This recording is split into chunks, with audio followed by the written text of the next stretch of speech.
What do you get when you mix a health coach and a wellness coach mixed with a lot of curiosity? You get two people who ask a lot of questions about health and wellness. Today we ask, what is sleep apnea and how does it affect my health? We know snoring is annoying, but it can be sign of something more sinister.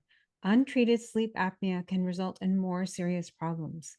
So let's get started as we ask, Wait, what? Hi, Kamna. how hi Leah, how are you today? Excited?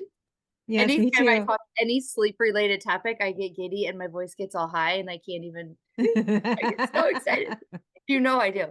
Um, so I was on Instagram searching hashtag sleep, hashtags, all kinds of sleeping things. Actually, I think I actually typed in sleep apnea and then I found our guest. Her name is Jacqueline Lopez. And I think it was just a random post that had nothing to do with necessarily sleep apnea. I think it was just about snoring. And then I went down a rabbit hole and I started looking at all of these videos of yours on Instagram. And then I'm like, I'm just gonna ask. And then you responded. Yay. Go ahead, Kamna. What did Well, and welcome. I just want to read a little bit about Jacqueline. She was born and raised in Tucson, Arizona, and I found out she had Cleveland connections, which is what? exciting. Okay. She's been in the dental field for 10 plus years as a dental assistant and dental hygienist. She became a myofunctional therapist after seeing herself and children affected by sleep disordered breathing. And she has extensive advanced education in orofacial myofunctional therapy, airway disorders, sleep disorders, TMJ disorders, and orofacial pain. And she has three young children and two dogs. Wow, full house. Okay. And So when she you loves read to her do intro, one more okay. thing, sorry. She loves to do portrait photography and being out in nature and camping and hiking. Oh, dang. Oh, okay. So just from her intro, we could easily do at least four topics with you. Yes, Don't you think? yes, But are yes. you still in Arizona, Jacqueline? Yes, I am. Hey. Yes, my grandfather and my whole father's side of the family grew up in Olmsted, Ohio, and now, my grandfather's in a care home facility in Cleveland. Wow. That's really cool. What a small That is world, really isn't it? cool. Yeah, yeah. All right. We look So, forward going back, but once the kids are older. Okay. oh, that'll be fun. Oh, Yeah. Cleveland's very nice in the summer. I would recommend, highly Mm. Oh, recommend. yes. I hear from my grandpa the winters are just there's a lot of snow and it's very cold. Yeah. Miserable. Yes, yes. So I was curious about your road to do for you to do what you're doing now. Can you give us a little brief history of how you got to doing this? Yeah, so I was a dental hygienist and I was working, and the pandemic happened, and so everything shifted. At the time, I was pregnant with my second child, and I had a friend. We weren't doing anything at the time because everything was shut down. And I had a friend reach out to me. She's like, "Hey, like, have you ever heard of myofunctional therapy?" And I was like, "No, what is that?" And she's like, "Well, I'm not quite sure, but it has to do with mouth breathing." And I look over at my daughter, I'm kind of looking at her and I'm like, her mouth is open. She's mouth breathing. Oh, And so I was like, yeah, I'll take the course. And she's like, we can start our business and we can inform the community about how important it is. And I was like, okay, let me take the course, let me look at it. And so we took the course and I was flabbergasted about what I did not learn in school and what I had been telling my clients this whole time wasn't really accurate to what I know now and what I would have told them now that I know what I know now and what to look for. And I felt like I had to get the word out there to parents and even adults, like that sleep is super important, but it can be seen how you're sleeping through your mouth and just by looking at your facial features. what Yes. does that mean exactly? Yeah. So can you look at somebody and see how if they breathe with their mouth open? Absolutely. So there are signs and symptoms if they're getting good sleep or if they're getting poor sleep. Okay. So What about Kamna and I? Just I knew you can were you going to tell? ask that. Can you tell? I'd have to zoom in. It's not quite clear pictures. I'll Okay, zoom so my like face in for you. puffiness, like underneath, like the eyes is one sign, dark circles underneath the eyes can tell us that our jaws didn't develop correctly or properly. And so when our jaws don't develop correctly and properly, then our sleep is going to be less than. It's going to be very, very subpar, maybe even more of a higher risk of developing obstructive sleep apnea or sleep disorder breathing. There's a lot of other symptoms like, I don't know if you've seen the Napoleon Dynamite. Have you seen the Oh, character? No. so long ago. Yeah. So he's the definition of somebody who has what we call like an adenoid face, in which the jaws didn't develop correctly or properly, the muscles aren't functioning correctly or properly. He's a mouth breather. And from based off of those signs and symptoms where you see like the eyes are kind of drooping down like this, the dark circles underneath the eyes, the jaws, you can't, there's no definition in the jaws right here or even like in Oh, bones. And the mouth is just hanging open and he has kind of like a longer face. And so all of these are signs and symptoms. Our jaws did not develop correctly or properly, and therefore we're not getting good sleep. Our muscles aren't working correctly or properly, so Okay, we're so not going to get good sleep from that. this might be jumping around and Kamina will put me back in line. But so are we maybe hypothesizing that if this doesn't all develop properly, it could lead you're to talking sleep about the apnea. facial features. Yes, your face. Sorry, I'm not. Yeah, facial features. Then it could lead to sleep apnea, which could potentially be a problem with obesity and then snoring. Absolutely, 100%. So it's not necessarily obesity and then sleep apnea and then the snoring. It could start earlier. Absolutely. Oh, And we see signs and symptoms from when they're 2 years old.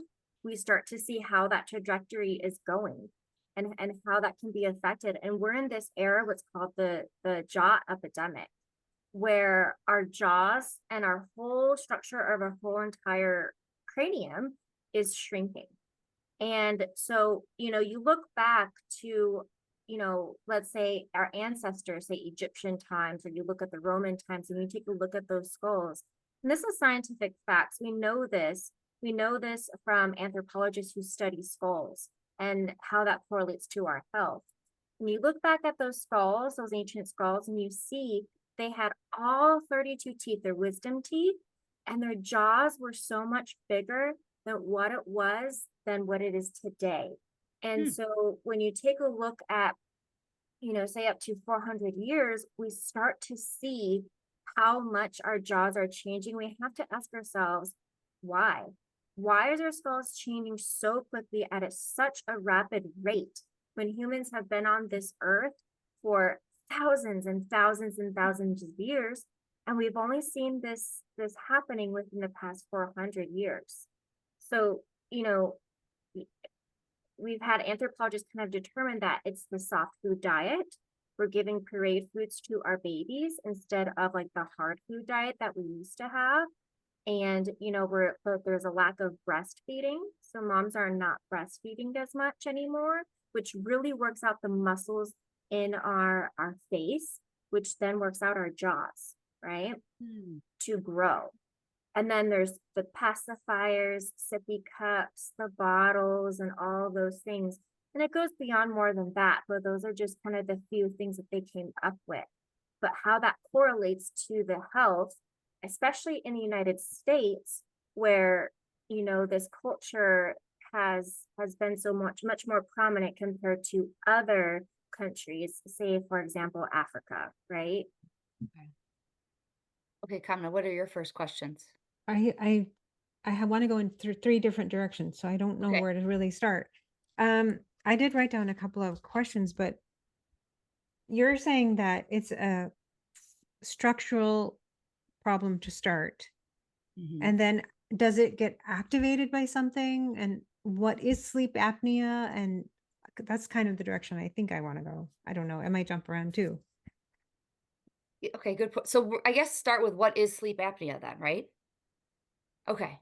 Yeah. Sleep apnea is when there are disruptions in sleep that can be from the back, the tongue falling to the back of the throat, and the person doesn't get oxygen into their body, and so they stop breathing Mhm. essentially for multiple seconds, could be a lot of 30 seconds to a minute, however, multiple times throughout the night. And so, the person doesn't just stop breathing during the day, right? So that can't be normal at night. And so this disrupts their sleep and their sleeping patterns. And then they don't enter into that deep phase of sleep because their body is starving for oxygen, and they kind of could wake themselves up because they're essentially choking in their sleep. I was reading that it can happen up to, I think, 30 times a night, and that it happens so quickly that people don't even know that they've woken themselves up. Is that true? Oh, absolutely. Absolutely. I get patients all the time who, I give them a questionnaire and they're like, I think I sleep great. But I'm like, I don't see that in your face. I don't see that in the questionnaire that you gave me. Come to find out, they have severe obstructive sleep apnea and they never even knew it. So there's Wow. a test that you perform or that how do you know, how can you officially diagnose it? I don't diagnose it, but I can determine, I can say, okay, I think we need to get a sleep study because you're showing a lot of signs and symptoms based on the questions that I'm giving them. Uh, Okay. for example, do you go to use the restroom multiple times throughout the night? Or do you have cold, clammy hands? Do you snore? Do you there's a whole questionnaire that I give my clients. And based off of that, I can say, okay, I think we We'll need to get a do a sleep sleep study. study. So if you get up multiple times to use the bathroom, it's not because you're old and you drank too much water? No. I mean that the it can happen that if you go to right before bed and you drink a lot of water, yes, Right. you're probably going to have to use the restroom, but typically it's not normal for you to have to wake up in the middle of the night to use the restroom. Hamna. You don't, Jacqueline, you have no idea how many people tell us that they don't drink water because then they're gonna be up all night peeing, and that might not be the case. Well, Right. I have somebody that I know that is up multiple times in the night, and this person blames their lack of sleep on being up so many times in the night. But if it's actually connected to sleep apnea, I would worry more. From the little bit of reading that I did, I mean, I have so many questions for you, but it's kind of scary to think that it could be undiagnosed or untreated, and then what are the implications down the road? Yeah, Right. And it's not only obstructive sleep apnea that we have to worry about. There okay. are so many other sleep disorders that pertain to this that can that can cause this. Even there's upper airway resistance syndrome that is so common in women who are young, who are fit, and they don't even know it. Upper airway Syndrome? upper airway syndrome, is it only women? No, anyone can have it. Children, even children have obstructive sleep apnea, and adults, young adults. So Okay, it's not related to age then, or No, is no there sleep disorder is related to age and and and men or women or sex. It's not related. that's a that's something I think I had a misconception. I thought as you get older, you start snoring more and then you have all these issues, and so that's wrong. Right, right. you are wrong. No. Um, wow. Okay, so wait, let's back up for 1 second. You said there's sleep apnea and upper airway syndrome are 2 different things? They're kind of combined into the same umbrella, but Okay. they are two different things. So when you say sleep apnea is when the tongue falls backwards in your mouth? Yeah, or soft tissue, not to get too complex, but there's tissue that is falling to the back of the throat that is blocking the airway. I'm trying to like, So if you can imagine, like if your yeah, I'm like, like tilted back and like your okay. tongue, if you push your tongue back into your mouth, So If that's what really anybody's happened? listening, they should go to YouTube and watch this demonstration. Yeah. It's very yeah, interesting. I'm just trying to imagine how I sleep and I don't think I do that. Is it more, are you more prone if you're a back sleeper or side sleeper? Oh Does it goodness. matter? back. If you're a back sleeper, you are more prone to snoring, as you can Okay. imagine. The tongue will be falling to the back of the throat, and that's what I do is to help people train that tongue to stay up on the roof of the mouth, morning, day, and night, so that it doesn't fall to the back of the throat. It's less likely if you were a side sleeper for that to happen. You still want the tongue trained though, because the airflow, when your tongue is up on the roof of the mouth, the air can flow so much more better than compared if it's on the floor of the mouth. Well, can we take a little detour and say, how do you train the tongue? Yeah, Good question. so it's a program of exercises that we do as a myofunctional therapist, and it takes about six months to a year to complete to train the tongue. Oh, So it's like exercises of the tongue, but again, it's like a program. So for example, one exercise I might say, okay, like let's do this snake tongue, puppy tongue, snake tongue, which is where completely relax the tongue, and then you squeeze the muscles on the sides of the tongue to make it look like a snake. So Like the tongue or the jaw? the tongue. Okay, I'm gonna do it. So if you're watching YouTube, you're gonna have so much fun with this one. So you're not talking like not rolling it. We're not rolling it. No, you're completely like relaxing it like a puppy tongue, like you know how a puppy like pants. Yeah, and then you squeeze the muscles on the side to make it look like a snake. It's really hard to do. it's really Uh-huh. hard to do. I And can't I do don't it. know. I don't. between the two easily. You should be able to do that easily. Yes, transition between How puppy tongue, snake tongue easily. you can do it? I can't. It takes practice though. We have to really watch it. Yeah. Oh my gosh, that's I so can't do it hard. at all. Yeah, or so for example, there's another one is where you suction your tongue to the roof of the mouth. Mm-hmm. Yeah, there Mhm. you go. Okay. You have to hold it for 2 minutes. Oh, Yeah. I feel like this would work my double chin out. Does that work with double chinning? Well, there's a lot of components and aspects to this. There could be a tongue tie that could be impeding the way that your ability to do this. There can be not enough room on the roof of the mouth so that maybe your tongue isn't allowed. It can't just go up there because the roof of the mouth is too narrow, too small.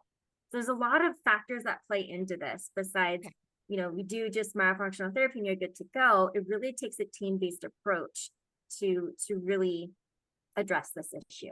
I shouldn't have asked this question now because all I want to do is practice Me exercising my too. tongue. I keep playing with my tongue now and it's ridiculous.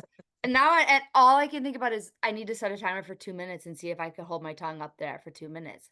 Yeah, and so Wow. there's a lot of exercises like this and lip exercises that we go through this process of saying, okay, based on your evaluation, how can we help you achieve our goals? How can we help you achieve tongue up on the roof of the mouth, lips closed day and night, and swallowing better and breathing better? So Okay. okay, this might be really simplifying it, but you're saying this is like physical therapy for your face and your tongue. I wouldn't say it's physical therapy because physical therapy is not, Okay. it's not so much physical therapy, but rather like a program of exercises. So it's not like I can give you 2 to 3 exercises to work on and you're good to go. Oh, It's okay. truly Okay. like a program, like step by step kind of process Okay. based on the individual. Okay. That makes So sense. have you seen people with a sleep apnea bad enough that they need a CPAP machine Yes. go off of it from practicing and doing the program to strengthen the muscles in their tongue and their face? So that's a difficult question to say Okay. because there's so many factors involved with this that some people, so for example, we mentioned earlier that the jaw structure and how that ends up growing, it really comes into play when it comes to sleep apnea, right? Okay. And so the tongue and the muscles surrounding it, like the lips and whatnot, have a huge component to obstructive sleep apnea. But there's also that jaw component too. And so for a lot of these people that have obstructive sleep apnea, jaw surgery is most often needed in these cases. And so, Really? yes, absolutely. And so that's why it's important to catch, especially little kids, to catch them when they're young so that they have adequate jaw so they don't develop obstructive sleep apnea when they're older. Okay. So not that you're saying that it's a lost cause, but if you're 55, 60 plus and you're wearing a CPAP machine, you're probably you'll benefit from the exercises, but not like you would if you were 5 just doing them. Right. I mean, you're going to benefit significantly, Mm. regardless if you're 5 or if you're 65 with severe obstructive sleep apnea, because studies show that myofunctional therapy alone can reduce the apnea index by 50%. Oh, wow. Wow. That's a huge, Right, that's huge. right. And that's myofunctional therapy alone. So if we take a team-based approach, maybe it could be more. What would a person, if I didn't know I have any issues with sleep, but I'm just tired, how would I, like, if I came to you, what would you describe the symptoms for potentially sleep apnea that I would even think to come to see you? Someone who's drinking a coffee every morning because they need that boost to wake them up. So somebody who's Okay. drinking coffee in the morning, somebody who is getting tired throughout the day, who feels like they need to take a nap during Okay. the day, or they wake up tired, or they just can't sleep, they have insomnia during the nighttime. And again, waking up during the night to use the restroom, cold, clammy hands, somebody who has a diagnosis of ADHD or ADHD like symptoms, Mhm. who frequently get sick, who often get colds, right? So sleep is just so important for so many aspects. I mean, I can't even Oh, tell you, there's so much, and you could go in different back up directions to the as you ADHD. digress. Back up to the ADHD. If you have a kid in your life or an adult in your life that has ADHD, partially, or maybe the next step should be, let's get a sleep study done. The first step should be to get a sleep study done. If there's a suspicion of the ADHD, the first step is to get a sleep study done. There are studies that show that ADHD is often misdiagnosed, and it's sleep disorder breathing. Oh And my so Oh goodness. sleep my study should I gosh. don't always think be taken first I don't think before any. parents know this. Mm-mm, no. I don't think, like, I just don't think they know this or they think to ask this. I don't know. Okay, but I'm a little bit confused for, I just want to slow this down a little bit. If you have a child who is potentially being diagnosed as ADHD, but like how would you even know? Because generally most parents are like, you go to bed at 8 and then you're up at 6 and then you have to just go to school. How would you know that they have an issue? So that fact alone, that they potentially might have ADHD or ADHD like symptoms alone should signify there might be a sleep disordered breathing Okay. related case. And so that point alone, just that should be a red flag. Okay. Okay. Okay, so now, ooh, let's just say that, let's say Kamala and I both now think we have it. Sleep apnea. Now, so I guess, like, going back to the facial features, like, we can't change our facial features now when we're in our 40s, 50s, 60s. What do we do then? Well, myofunctional therapy is a great place to start because Okay. myofunctional therapy, we work on the muscles, and actually we can change our facial features a little bit. So, I've had so many patients where I'm able to get more asymmetry, more symmetry in the face. So more symmetry where, the face looks more balanced because we're working on the muscles and we're balancing those muscles. And so, there are times too where we can even create the jaw lines to become more definitive because we're working out all of these muscle structures that they probably were never using correctly in the first place to begin with.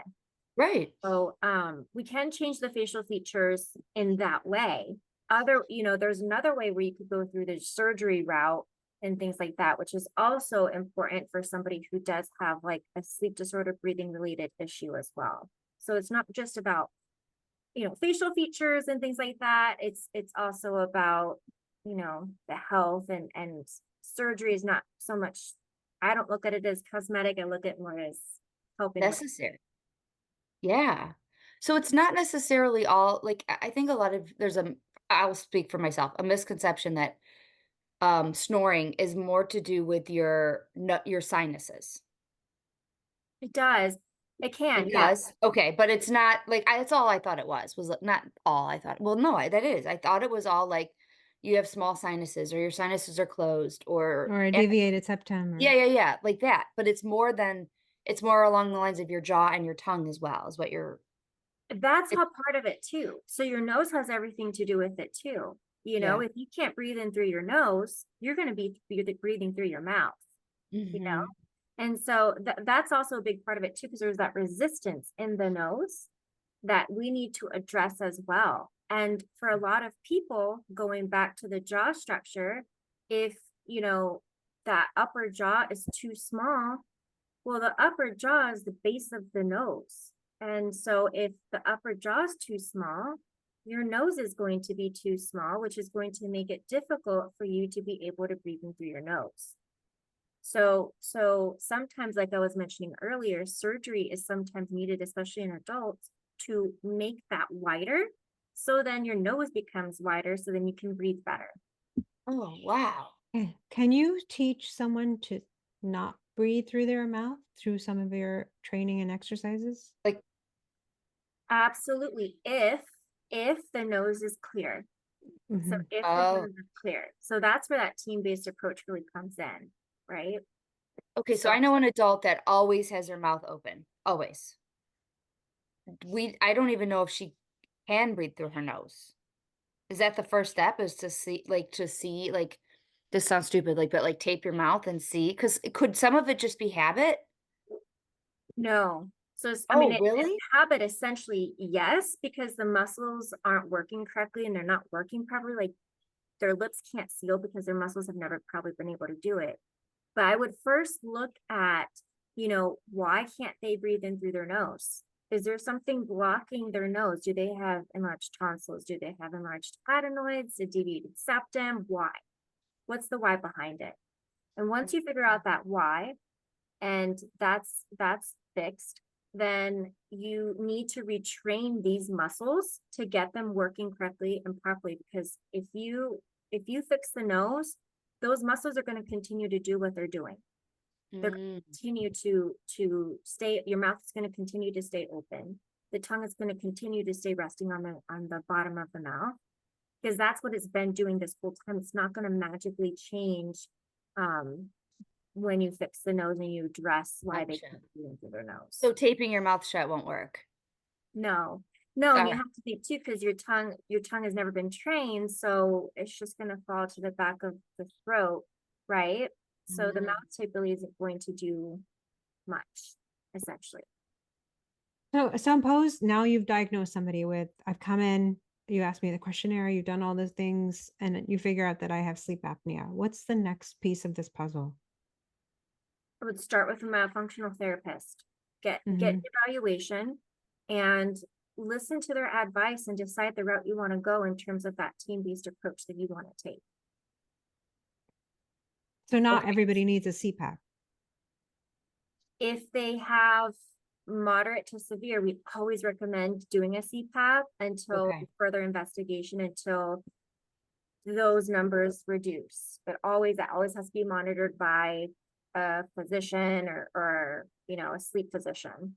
Okay, so let's go to that down that road for a second. So sleep apnea machine, you actually wear I don't have nobody in my family wears one. So that you actually put it over your whole mouth, or do they make other ones? They make several styles, right? They Does make anybody that in your life Mm. wear one? No.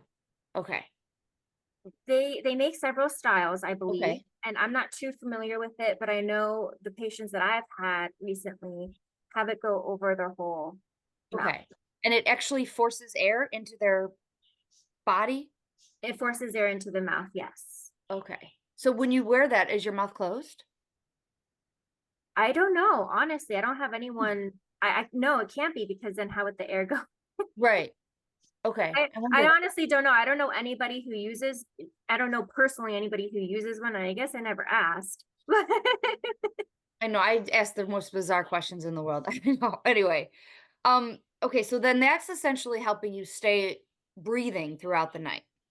Right, right. But the Okay. goal is to not have to use it, because there can be complications with using a CPAP, with dental Oh, complications. So for example, okay. you can imagine air being pushed through your mouth or even to your nose. All of that air is drying out your mouth. And so people who use a CPAP Oh. are prone to getting cavities, gum disease, and just a dry mouth. And so there are complications with the CPAP, to using a CPAP. So, you know, And it's just not comfortable during the night either. It can't be comfortable. I get a lot of people who say, I hate my CPAP, you know, I Yeah. don't like wearing it. Okay, So, so so they take it off. let's go down this route for a second. So, if you have sleep apnea, meaning your mouth is open a lot and when you sleep and or using a CPAP machine, do you have more this is gonna come out judgmental. It's Do you okay. have I know what you're gonna ask. worse hygiene, like worse dental Breath. bills, That's higher what you dental mean, right? bills than somebody who doesn't? Oh, Did I ask that properly? I thought you were gonna say like bad breath and stuff. Well, that too. I wanna know that too. Oh, Yeah. That is more of a higher case. Yes. I mean, you know, working as a hygienist, it wasn't something I thought about when I was a hygienist to ask, are you wearing a CPAP? What does that look like? Because again, I wasn't trained. And mhm. most of us, even now, still really aren't trained to look for stuff like that, or even to ask things like that, because we I didn't see the connection. I wasn't taught Right. the connection in school. And so I can't say that is their hygiene worse, but you know, in theory, what we've been taught is that, you know, it more than likely there's a higher risk of them developing bad breath, high dental Cavities. decay and disease. Yeah. So Um, I, okay, so I was reading several things, and if a person goes most of their life not knowing they have sleep apnea, they don't acknowledge it, or they don't want to get treatment, or whatever their reason is, Mhm. what are the implications for their health? What can happen? they can die. They Oh, can die in their sleep because they stop breathing during their sleep. So they can essentially die. And in fact, I believe there was a study that was done that said that people who have obstructive sleep apnea, there's about 50% of them. I can't remember the exact results, so I don't want to say anything. But there's a high percentage of adults with obstructive sleep apnea undiagnosed pass away in their sleep because of undiagnosed obstructive sleep apnea. wow. And Wow. you know, that's not just it. That's just that's there's, you know, diabetes, Alzheimer's risk, dementia risk, cancer risk, the increased risk of cancer death rate risk. There's gut issues, there is obesity problems, ADHD, right? And Mhm. um um pelvic floor disorders.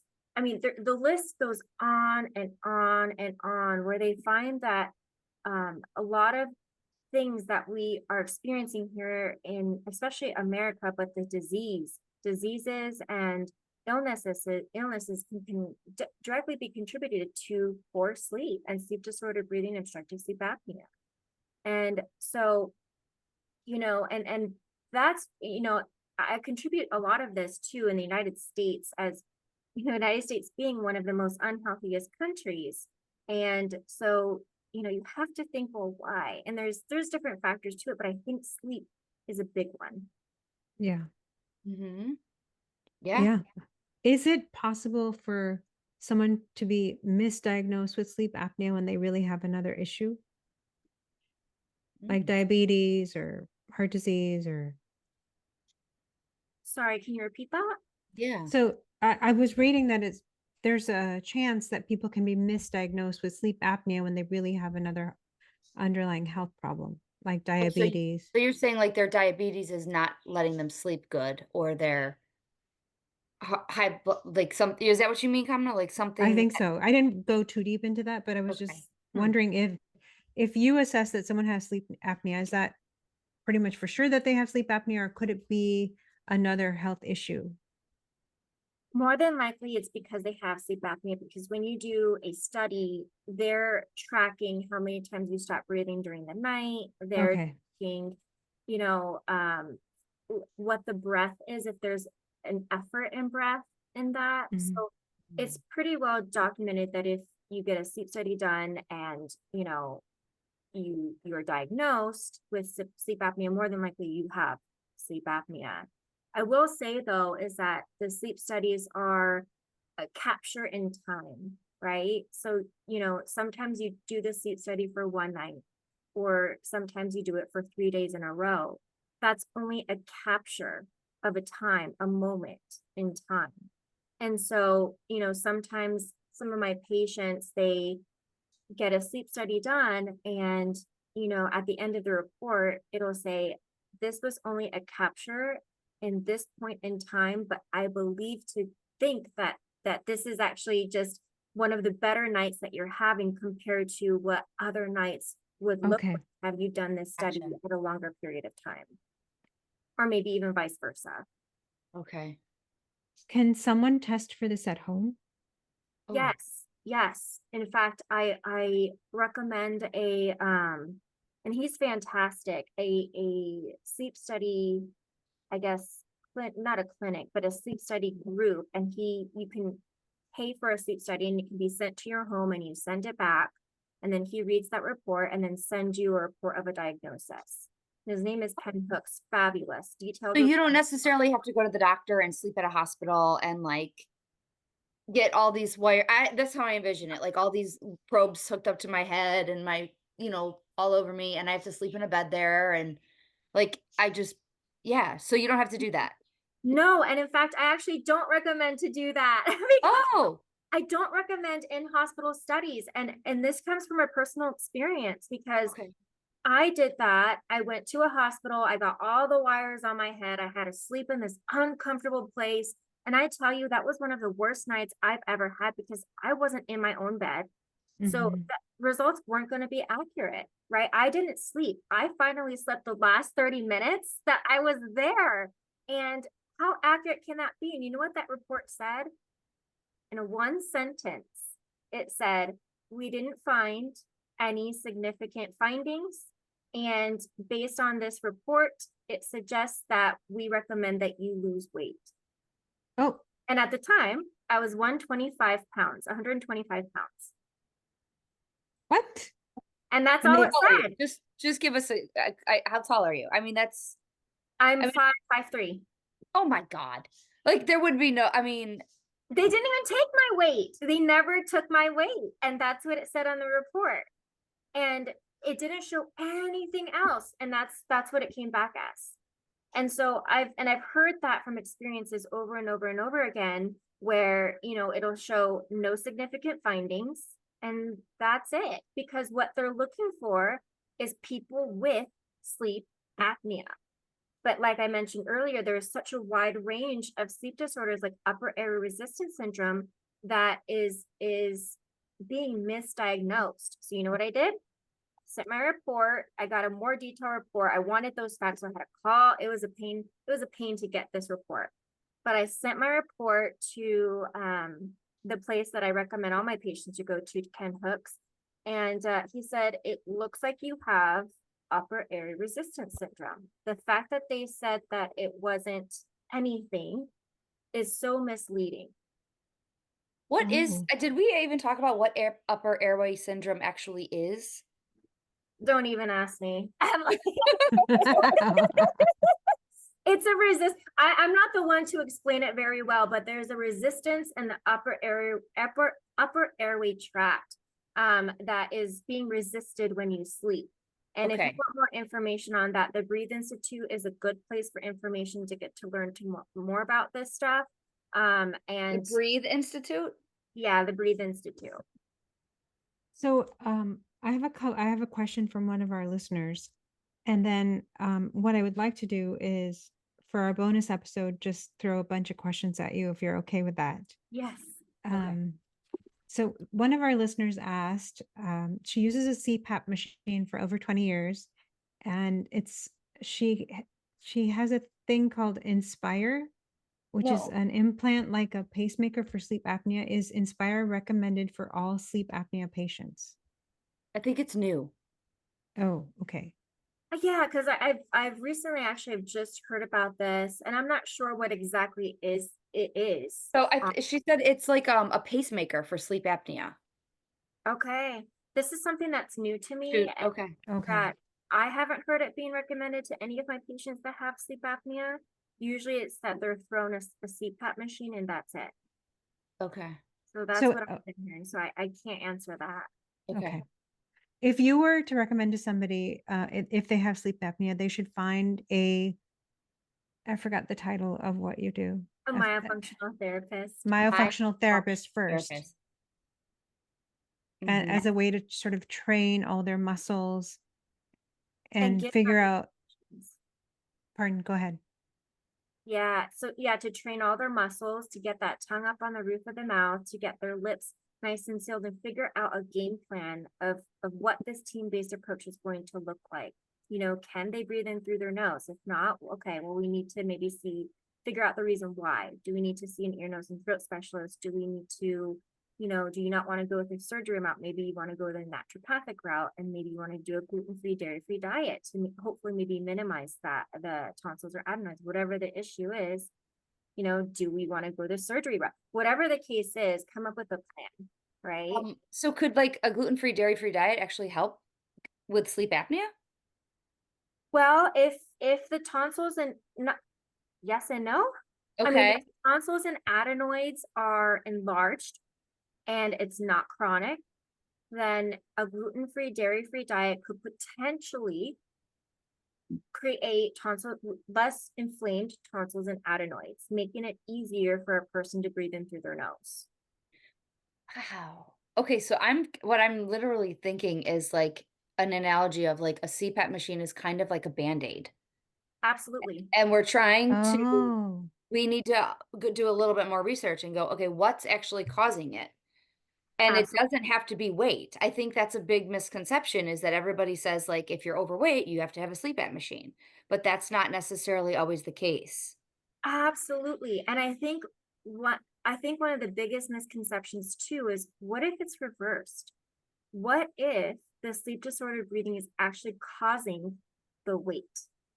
Because, oh you my know, gosh. I have patients where they have obstructive sleep apnea and they're eating good.